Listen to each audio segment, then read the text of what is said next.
수험생 여러분, 지금까지 우리는 무엇을 공부했을까요? 잠시 목차를 살펴보도록 하겠습니다. 파트 1이 총칙, 파트 2는 물건, 파트 세 번째는 계약법, 파트 네 번째는 민사특별법, 이렇게 구조가 되어 있고, 총칙은 특징이 키워드가 무효, 취소, 여기에 핵심적인 이야기가 됐었고요.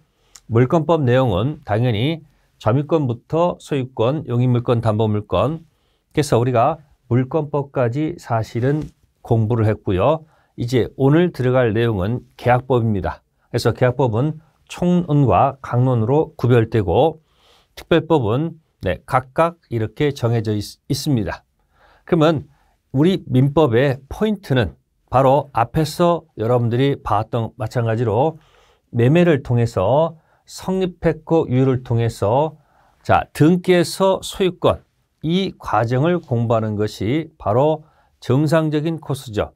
그런데 총칙은 무효하고 취소, 이 두 가지가 핵심적인 이야기입니다. 잘 보시면 유효, 무효, 취소가 이렇게 떨어져 있습니다.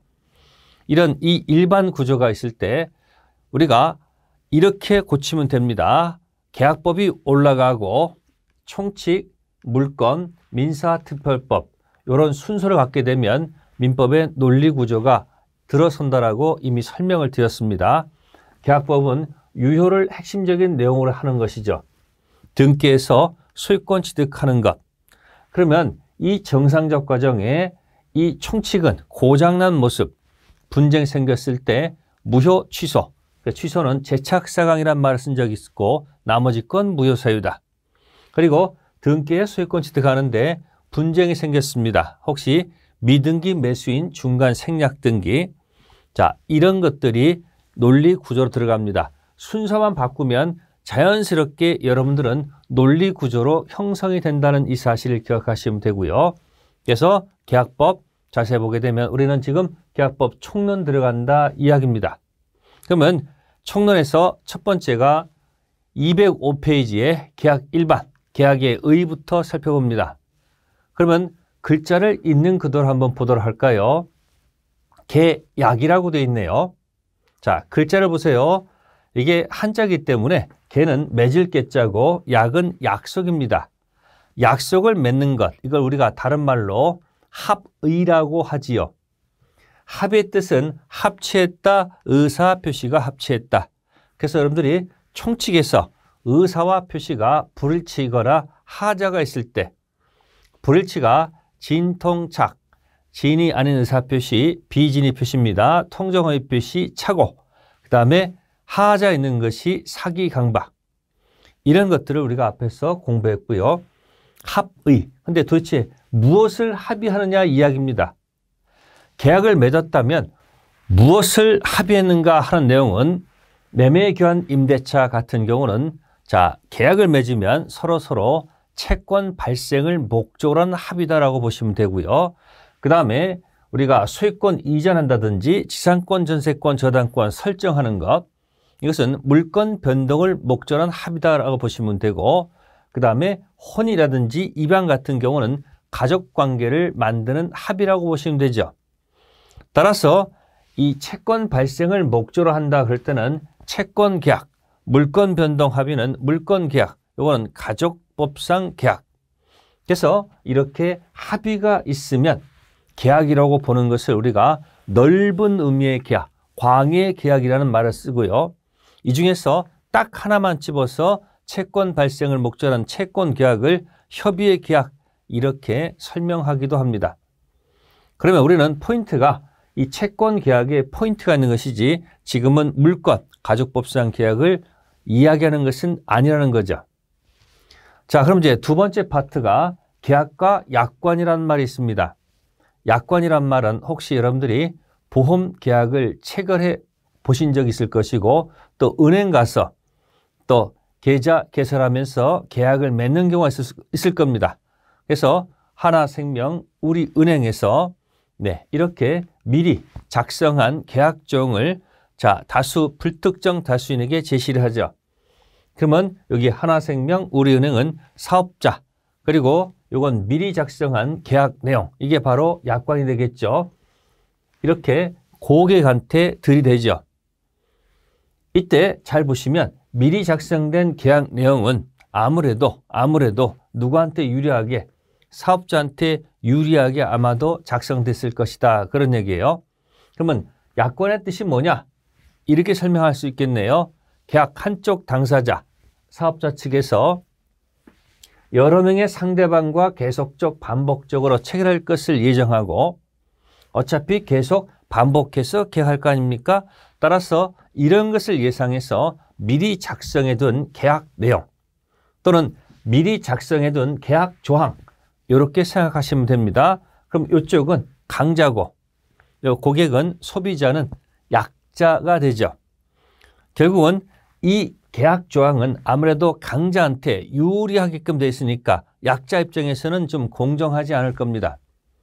이런 것에 대해서 국가가 당연히 나설 수밖에 없습니다. 그래서 약관 규제에 관한 법률을 만들어서 누구한테 유리하도록, 약자에게 유리하도록 이렇게 특별법을 만드는 것이 약관 규제에 관한 법률입니다.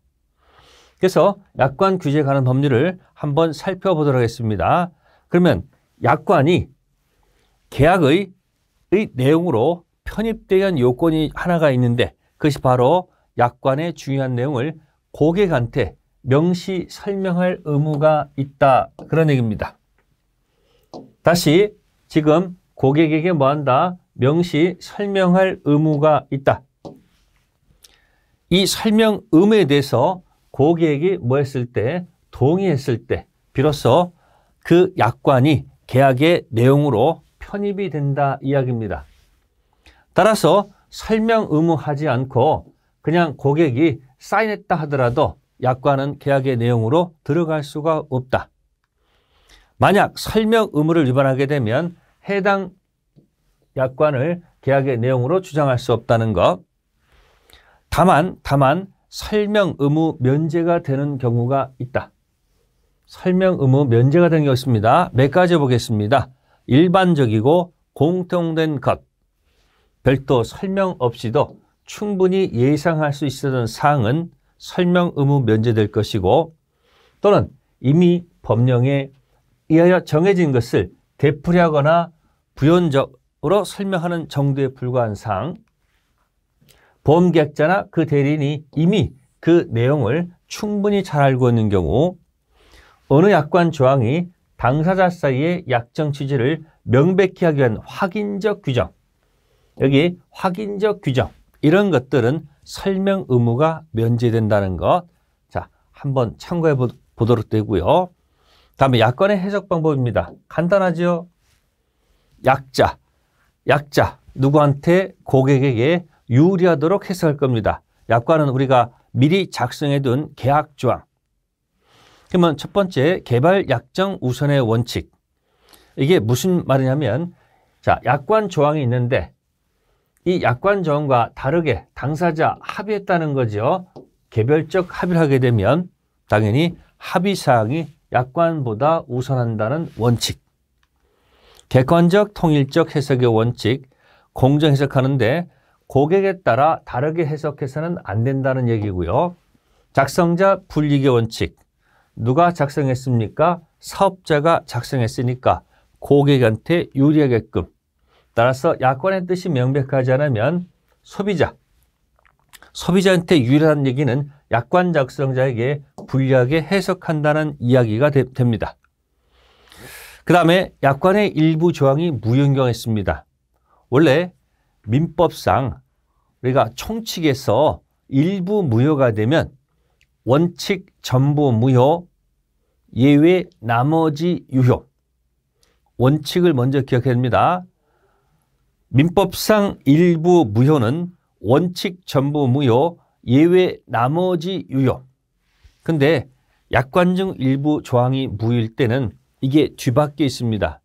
즉 약관 일부가 무효면 그 무효 지우고 나머지 것으로 일단 유효로 가고, 예외적으로 나머지 것으로 계약을 달성할 수 없다면 이때는 몽땅 다 무효로 간다는 거죠. 기억하세요. 민법상 일부 무효는 원칙이 전부 무효, 약관 일부 무효는 원칙은 그냥 나머지가 유라는 것. 그래서 계약과 약관 살펴보았습니다. 이 문제는 어쩌다 가끔 나올까 말까 하는 문제가 될 것이고요. 이제 중요한 것은 계약 종류로 들어갑니다. 자, 그럼 계약 종류는 우리가 일단 민법전에 있느냐 없느냐. 민법전에 이름이 있으면 전형계약, 즉 민법전에 형태가 있다는 이야기고, 민법전에 이름이 없으면 비전형계약. 자, 아닐 비자. 그러면 왜 비전형계약을 만들어낼 수 있을까요? 그것은 계약 자유의 원칙이 있기 때문에. 그러면 물권법에서는 전형 물권만 가지고 써야 되지 비전형 물권을 만들 수가 없습니다. 물권 법정주의. 그런데 채권의 계약법은 계약 자유의 원칙이 들어가기 때문에 계약 자유의 원칙, 비전형 계약 만들 수 있다. 그래서 민법전의 계약이 15가지 전형 계약이 규정되어 있다는 것. 다음 두 번째, 자, 합의만으로, 약정만으로 성립하면 낙성계약. 왜 낙성계약이냐 하면 사실은 글자의 의미가 있는데 청약과 그 다음에 승낙이 있으면 계약이 성립합니다라는 이야기예요. 약정. 첫 번째 약정이 청약, 두 번째 약정이 승낙. 그러면 청락, 승낙 성립한다 그러면 여기서 글자가 탄생합니다. 바로 두 글자, 낙성계약이라고 합니다. 근데 합의만 가지고 안 되고요. 뭔가 걸어야 돼. 합의 플러스 뭔가 별도의 급부가, 행위가 들어가야지 이루어지는 계약을 요물계약이라고 합니다. 그래서 처음 공부할 때 요물계약이라는 이 말이 굉장히 거슬립니다. 뜻은 요한다, 물건, 인도 등등, 합의 플러스 물건, 인도 등등을 요하는 계약을 요물계약이라고 합니다. 우리 매매, 교환, 임대차는 전부 다 낙성계약입니다. 그러면 요물계약은 4가지가 있는데, 자, 보시면 현상 광고가 나옵니다. 애완견 찾아주시면 돈 100만 원을 드리겠습니다. 100만 원을 걸었습니다. 그럼 전화해서 내가 찾아주겠다 약속을 하더라도 계약은 성립하지 않고요. 그 지정행위, 강아지를 찾아냄으로써 100만 원을 지급하는 것이죠. 두 번째는 대물변제입니다. 대신 물건으로 변제, 실제로 대신 물건으로 변제하는 거죠. 돈 100만 원 채무가 있는데 돈을 갚지 못하니까 혹시 금 목걸이로 대신 물건으로 변제, 실제로 줘야 됩니다. 합의만 가지고 안 됩니다. 실제로 변제함으로써 계약이 이루어지기 때문에 요물계약. 그 다음에 계약금 거는 계약. 매매하면서 계약금 보통 10%를 걸죠. 그래서 계약금 거는 계약은 약정만으로 안 되고요. 실제로 약속한 계약금을 현실적으로 따따따따 지급해야 되지 계약금 계약이 이루어진다. 보증금 거는 계약도 마찬가지. 그래서 이 4가지 제일 힘든 데가 낙성과 요물 구별하는데 계약 종류의 핵심이 있기 때문에, 그러면 우리가 바로 답 찾는 기술로 들어가려면, 자, 이렇게 논리적 구조도 있겠지만 이렇게 현대 계보. 그래서 현대 계보가 요물계약이고 나머지 건 낙성계약. 이렇게 딱 정리를 해 두셔야지 시험장 가서 바로 답 찾을 수 있다. 지금부터 연습하세요. 암호 코드입니다. 현대 계보가 요물계약이고 현대 계보가 아니면 낙성계약으로 기억하기. 답. 약속을 정하면 각자 효력이 발생합니다. 그래서 갑은 을한테 대금 달라. 을은 갑한테 소유권 이전에 달라. 그러면 갑은 소유권 이전 채무가 있고요. 매수인은 대금 채무가 들어가죠. 그래서 잘 보시면 갑도 채무를 부담하고 을도 채무를 부담한다. 그래서 용 2마리가 쌍용이면 쌍용 자동차, 무 두 마리는 쌍무계약이라고 기억하기. 그래서 우리 매매, 교환, 임대차는 전부 다 쌍무계약. 한편 다음 무가 혹시 하나인 경우 또는 무가 두 개일지라도 대가적이 아니면 이때는 한쪽 편무계약이라 한다. 편무계약의 대표는 증여하고 사용대차. 매매가 쌍무면 증여는 편무, 임대차, 쌍무면 사용대차, 공짜로 사용하는 것은 편무계약이 됩니다. 다음에 채무를 이행해야 되죠. 이 채무 이행하는 것을 채무를 이행하게 되면 마이너스 플러스가 들어갑니다. 갑이 소유권 채무를 이행하면 갑은 마이너스, 을은 플러스, 을이 채무를 이행하면 을은 마이너스, 갑은 플러스. 그래서 마이너스 플러스 되는 것을 법률 용어로 출연이라고 합니다. 채무 이행을 출연이라고 한다. 그러면 갑이 출연, 채무 이행 서로 양쪽이 출연하는 것을 우리는 유상계약이라 하죠. 한편 한쪽만 출연한다면 또는 대가적이 아니면 이때는 무상계약합니다. 결국 증여 사용대차는 역시 무상계약이 됩니다. 그래서 여기서 이제 가장 힘든 말이 뭐냐면 이런 겁니다. 이상한 말이 들어갑니다. 쌍무는 모두 유상계약이다. 유상은 모두 쌍무계약이다. 그래서 쌍무는 모두 유상계약이다. 이건 옳은 지문인데 유상이 모두 쌍무, 이건 틀린 지문입니다. 지금 원리 설명 안 합니다. 그냥 이것은 그냥 이렇게 암호로 기억하시면 돼요. 이렇게. 이게 뭘까요? 자, 쌍시옷. 이게 쌍무계약이고요. 바깥의 동그라미는 유상계약입니다. 어느 게 범위가 넓을까요? 유상이 훨씬 넓고요. 쌍무는 그 안에 들어가 있기 때문에 쌍무가 유상계약이다. 쌍무는 유상계약이다. 이건 옳은 지문이에요. 근데 유상계약에 속하는 모든 계약이 쌍무계약이다. 이건 틀린 지문이라는 거죠. 유상은 모두 쌍무다. 틀린 지문이에요. 그러면 계약 종류에서 여러분들이 두 가지를 기억하면 돼요. 바로 첫 번째, 현대계보 요물계약 아니면 낙상계약 첫 번째 하고 요거 쌍시옷 동그라미 쌍무는 유상은 맞지만 유상은 쌍무 이 말은 틀립니다. 요 두 가지를 기억하시고 그 다음에 현상 광고 가지고 한번 여러분들한테 재미난 퀴즈를 드릴게요. 현상 광고 낙성인가 요물인가 선택해 볼까요? 그러면 아까 현대계보는 요물 계약했으니까 당연히 요물 계약이 되겠죠. 근데 제가 여기서 힌트 드릴게요. 현상 광고할 때 여자가 있죠. 그럼 여기 아일까요? 여기 요자일까요? 짝대기 두 개 기억하면 요물 계약이 해당이 된다고 기억하면 어떨까요? 두 번째, 현상 광고는 쌍무일까요? 편무계약일까요? 시험에 나올 일 없습니다. 자, 역시 현상 광고는 여자가 있으니까 여기 알까요? 그 다음에 여일까요? 그래서 짝대기 두 개 맞춰서 여. 다음 현상 광고는 유상일까요? 무상일까요? 여긴 우고요. 여긴 유네요. 짝대기 두 개 딱 맞춰서 현상 광고는 유상계약이다. 어때요? 어렵습니까? 네, 이걸 원리적 설명 드리지 않고요. 그냥 치고 들어가는 겁니다. 그럼 이제 계약 종류 가지고 시험 문제가 나왔다. 절대 틀려서는 안 됩니다. 대표 문제 보겠습니다. 동그라미 1번 매매계약은 쌍무계약이다. 옳은 지문. 두 번째 매매계약은 유상. 오케이.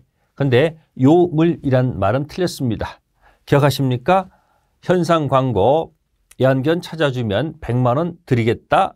대신 물건으로 변제하겠다.